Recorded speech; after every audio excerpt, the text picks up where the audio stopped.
Сегодня мы находимся в столице Сербии, Белграде, а по какой причине, расскажу вам позднее.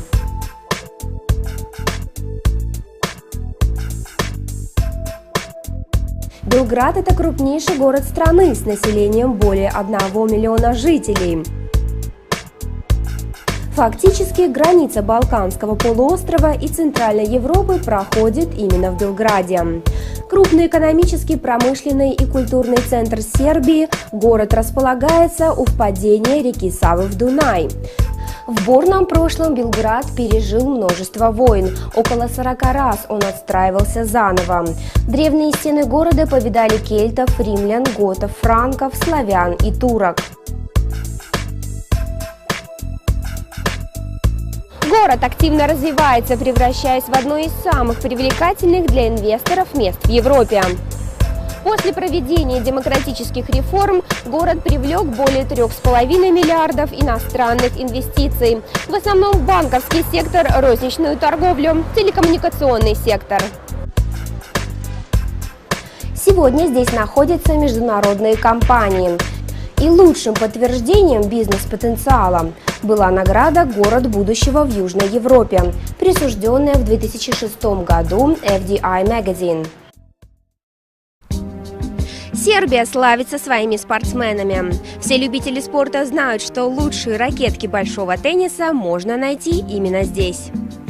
Итак, причина, по которой мы с вами сегодня в Белграде, это встреча с новым лицом международного брокера ИнстаФорекс, 9-й ракеткой мира, теннисистом Янко Типсаревичем. Талантливый теннисист Янко Типсаревич – победитель турниров ATP в Куала-Лумпуре, Штутгарте, Кубка Кремля, а также командных теннисных турниров Power Host World Team Cup 2009 и 2012 года и Кубка Дэвиса. В 2003 году он вошел в топ-100 лучших теннисистов по версии ATP, а сегодня он 9-я ракетка мира. Звезда мужского тенниса имеет в своем активе победы над великими теннисистами разных лет, от Джоковича до Сафина, от Родика до Надаля, от Кафельникова до Федерера.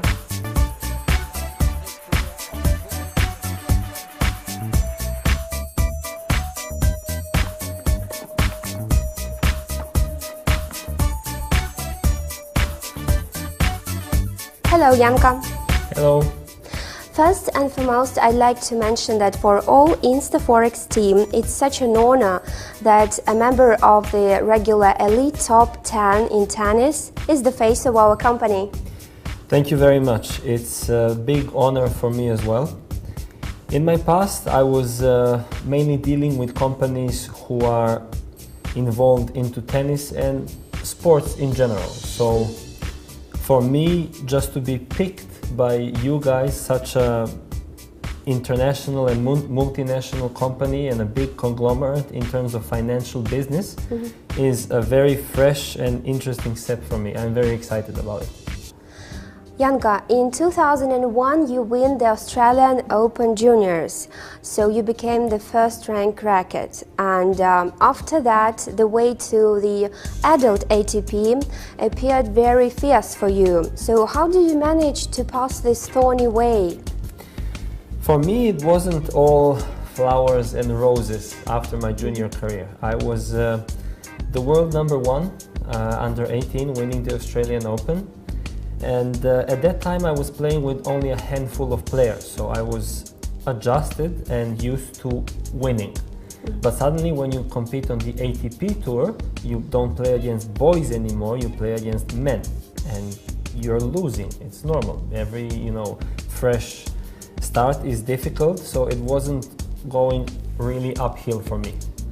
This was a difficult time for me because I was struggling to break through to the ATP tour, but it took me for about 2 years to realize that it's okay to lose, but it's not okay not to give your best. So then when I realized that giving my best is the only way to achieve a certain level, that's the time when the victory started coming. So Янко, what do you dream of? So let's start with your career, of course. Maybe you dream of breaking into the grade 4 or 5 of tennis players or something else. Honestly, I don't dream enough. I would love that especially when I was a kid, that I was dreaming more about winning tournaments and winning Grand Slams, because in my opinion, that's a very, very important step in, first of all, any childhood, and second of all, in terms of achieving your goals when you become older. If you ask me right now, at the age of 28, what am I dreaming about?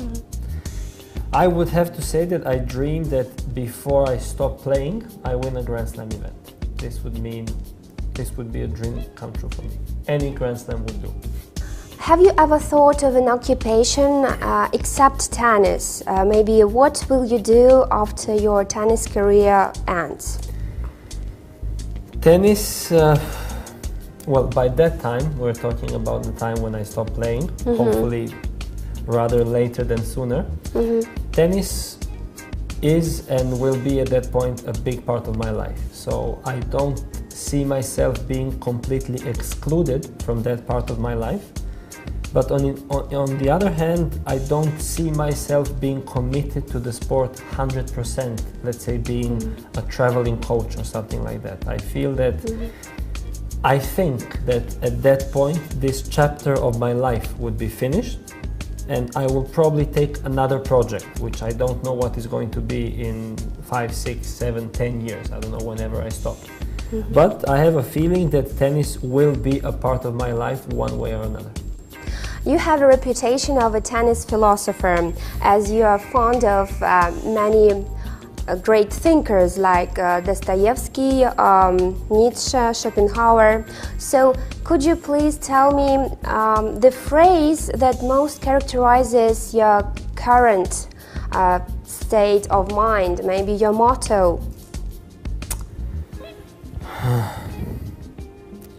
If we talk about one phrase that I really, really like, and I think it's been following me at least most of my tennis career, and I don't mean to sound arrogant or anything, and I will explain why. I even have a tattoo of that on my back. It's a book that Arthur Schopenhauer wrote, and it's called About a Genius, where he explains that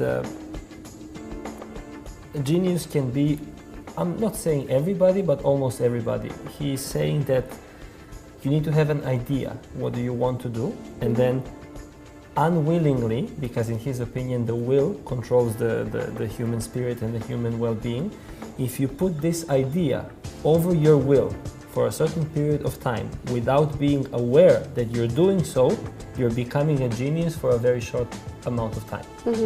So, and definitely it has to do a whole lot with the love towards this sport.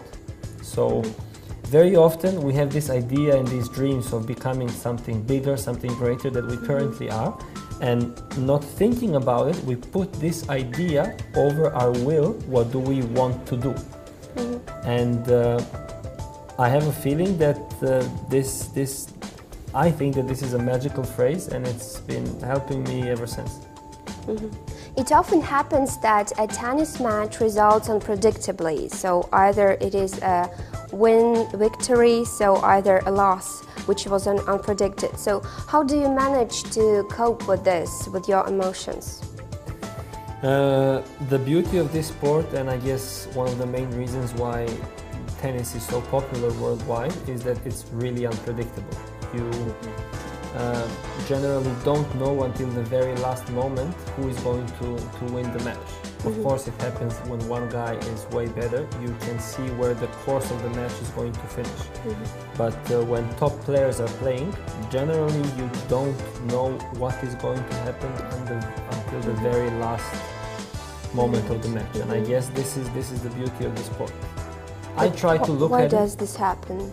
I try to look at it as this phrase that the ball is round. So what goes around comes around. The problem is that we mainly remember in our minds the losses, the matches which were really, really hurting us. But then when you sit and you think about it, you will find, we're talking about a single season right now, you will find a lot of matches where you were supposed to lose, but you ended up winning.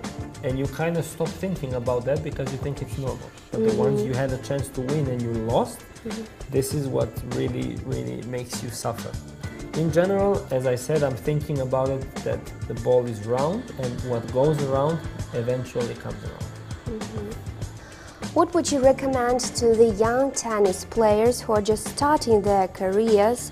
Maybe something that you did not know and you would love to know before?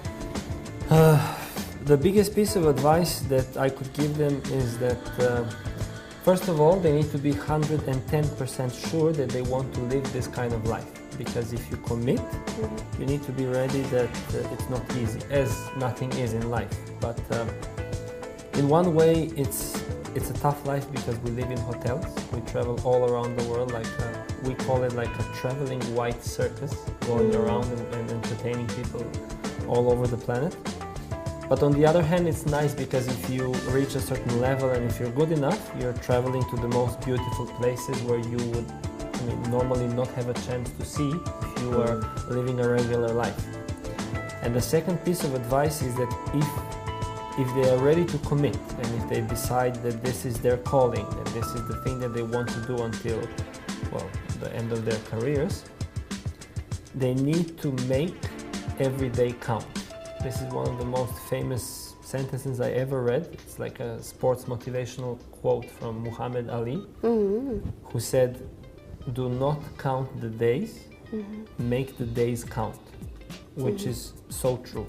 It actually elaborates and shows us how life and a tennis career is so short.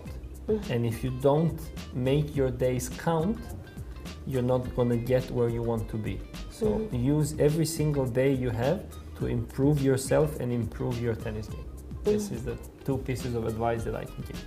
To get more achievements. Yes, because we all know how life is short, but you cannot imagine how short is a tennis career. I realized that, well, I realized it a long time ago, but this year I went to the Australian Open and I checked this board of winners who won the tournament in seniors and juniors, and I saw that I won the junior tournament 11 years ago, which is scary. It's really scary. You kind of think that you have all this time in the world, but you actually don't. You really don't. Янко, thank you very much for your time. We wish you to become #1 ranked tennis player in your country and in the world, which is actually the same. Thank you very much, Olga. I just want to say how grateful I am for that you guys, actually InstaForexx, chose me to represent them all over the world. I am very much aware that InstaForexx is the leading broker agency in Asia and aiming to become the #1 in the world. And all I can do is promise you that I will do my best, as you are, I'm sure, to become the #1 tennis player in the world. Thank you. Thank you. Компания ИнстаФорекс, которой близко стремление спортсмена быть лучшим и постоянно совершенствоваться в своем профессионализме, искренне желает Янко Типсаревичу новых побед и надеется на долгое и успешное сотрудничество.